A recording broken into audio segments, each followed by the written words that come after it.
Wala na ba kayong oras para sa isa't isa?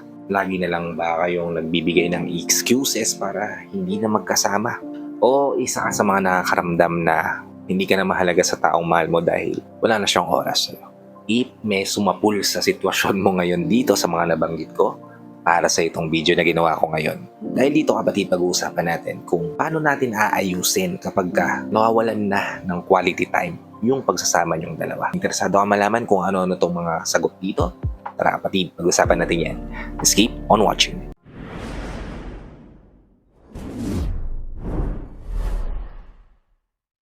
Hi, I'm Gary Opimo at gumagawa ko ng mga videos na katulad nito para matulungan ka na maging best version ng sarili mo at may bigay mo yung best self mo syempre sa taong mahal mo. Kaya kung bago ka pa lang dito sa channel ko, please consider liking this video. Hit the subscribe button and the notification bell para lagi kang updated sa mga videos na katulad nito na i-upload pa natin sa hinaharap. Isa sa mga problema natin nowadays ay yung lack of time, di ba? Hindi lang sa buhay na meron tayo kasi sobrang nabibisi tayo sa mga mundong mga bagay, kundi sa relasyon na meron din tayo, di ba? Wala na tayo ng panahon, oras, mga taong mahalaga para sa atin. Kung na-experience mo yan, ito yung mga dapat mong gawin. Una, i-prioritize mo yung quality over quantity. Paano ko nasabi? Kasi hindi naman talaga mahalaga yung kailangan mag-expend ka ng sobrang habang oras para may paramdam mo sa taong mahal mo na mahalaga siya para sa'yo. It only takes 20 to 30 minutes kapatid every single day para maipakita mo yun sa kanila. 20 to 30 minutes ng focus, meaningful time na walang distraction. Yan yung sigurado makakatulong sa relasyon nyo para mas strengthen, ma-build up, mas maging intimate kayong dalawa sa isa't isa. Ang daling gawin, di ba?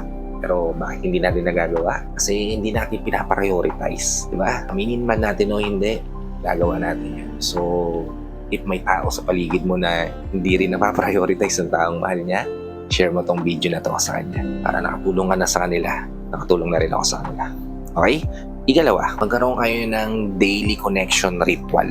Yung mga simpleng habit katulad na prepare sa kanya ng breakfast every morning, o pagchat-chat o pagte-text sa kanya ng magandang umaga every morning. Masabi mo yun ng hapon, di ba? Yung hahalikan o yayakapin mo siya bago ka pumasok sa trabaho, di ba? O kaya naman yung 5 minutes chat bago kayo matulog. Napakasimpleng bagay pero it helps maintain yung emotional intimacy sa relasyon nyo. Malay mo, ito din pala yung simpleng paraan na binabanggit ko na to malaki pala tulong sa relasyon nyo kapag sinubukan at ginawa mo sa taong mahal mo.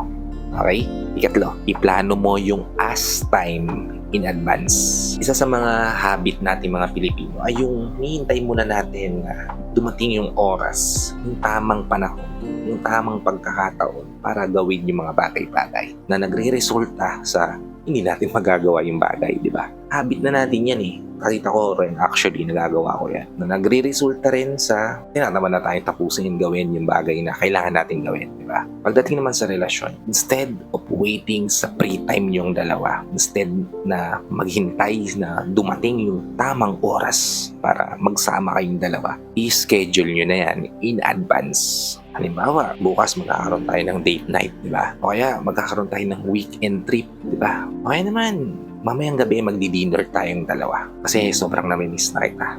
Di ba? Yung mga ganyang bagay lang kapatid. Malaking impluensya na yan sa relasyon mo. Malaki na rin ang magiging ganap niyan sa pagsasama niyo. At take note kapatid, kailangan ma-prioritize mo to. Itrato mo tong date night na to, yung advance schedule na to, na parang importanteng meeting na meron ka sa buhay mo para naman talagang ma-appreciate ka ng mahal mo at mabigyan mo siya ng saya at fulfilling na oras na deserve niyang matanggap mula sa iyo. Okay?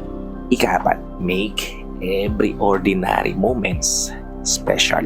Yung mga daily routines na binanggit ko kanina katulad na mag-prepare sa partner mo ng breakfast bago ka umalis ng trabaho.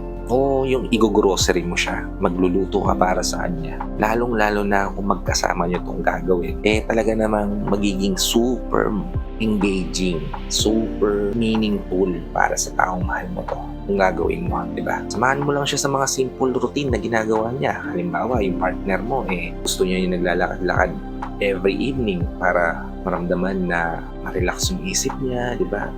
Kapag exercise din siya, habang nare-relax yung isip niya, di ba?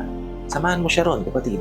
Diba? Kahit gano'n ka busy, gawin mo yun. Paramdam mo yun sa kanya. Diba? By doing this kasi kapatid, may paparamdam natin sa taong mahal na even if hindi natin sila oras-oras nakakasama, willing tayong punan yun kapag libre ka. Kaya, make every moments special.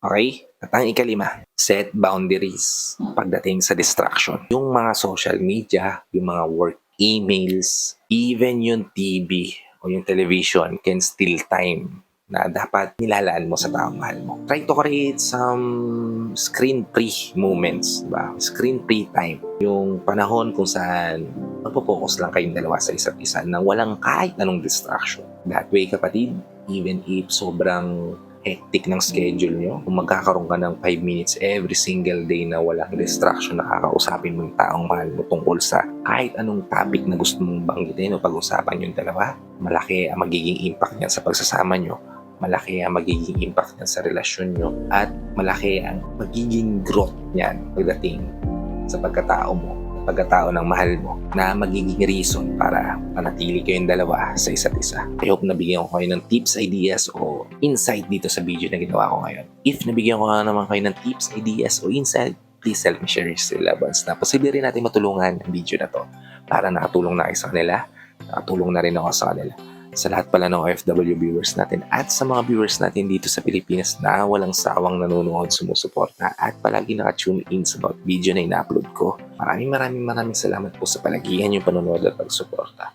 Kung bago ka pa lang dito sa channel ko, please consider liking this video, hit the subscribe button and the notification bell para lagi kang updated sa mga videos na tulad nito na i-upload pa natin sa inaharap. So, hanggang dito na lang mga kapatid. Maraming salamat ulit sa panonood. I hope to see you all on my next vlog. Ingat ka dyan palagi kapatid. May God bless you and always protect you. Peace. Whenever your heart is broken, don't